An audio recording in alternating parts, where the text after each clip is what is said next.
Praise the lord. యేసు రక్తమే జయము. మన రక్షకుడు, మన విమోచకుడైన యేసుక్రీస్తు పరిశుద్ధ నామములో అందరికీ వందనాలు. చిన్న ప్రార్థన ద్వారా రాత్రికాల వాక్యదానం చేసుకుందాము.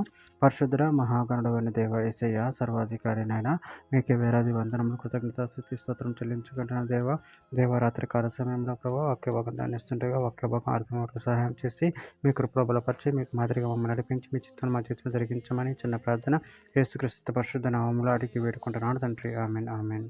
ఇర్మీయా గ్రంథం 9వ అధ్యాయం 24వ వచనము. అతిశయించువాడు దేనిని బట్టి అతిశయింపవలెననగా భూమి మీద కృప చూపుచు నీతి న్యాయములు జరిగించుచునున్న యెహోవా నేనే అని గ్రహించి నన్ను పరిశీలనగా తెలుసుకొనుటను బట్టి అతిశయింపవలెను. అట్టి వాటిలో నేను ఆనందించువాడని యెహోవా సెలవిచ్చుచున్నాడు. ఆమె దేవుడి వాక్య భాగం దీవించును గాక.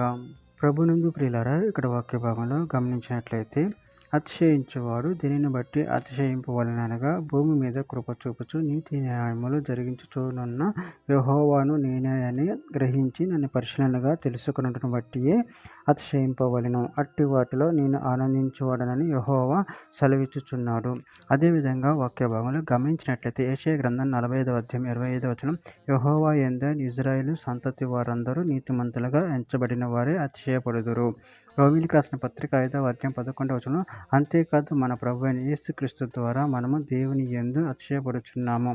ఆయన ద్వారానే మనము ఇప్పుడు సమాధాన స్థితి పొంది ఉన్నాము. గలతీయులకు రాసిన పత్రిక 6వ అధ్యాయం 14వ వచనం. అయితే మన ప్రభువైన యేసుక్రీస్తు శిలువ యందు తప్ప మరి దేని యందును అతిశయించుట నాకు దూరం అవును గాక. దానివలన నాకు లోకమునకు నేనును సిలువవేయబడి ఉన్నాము. కీర్తనల గ్రంథం 91వ అధ్యాయం 14వ వచనం. అతడు నన్ను ప్రేమించుచున్నాడు గనుక నేను అతన్ని తప్పించెదను. అతడు నా నామం నెరిగినవాడు గనుక నేను అతన్ని ఘనపరిచెదను. కొరింథీయులకు రాసిన 2వ పత్రిక 4వ అధ్యాయం 6వ వచనం.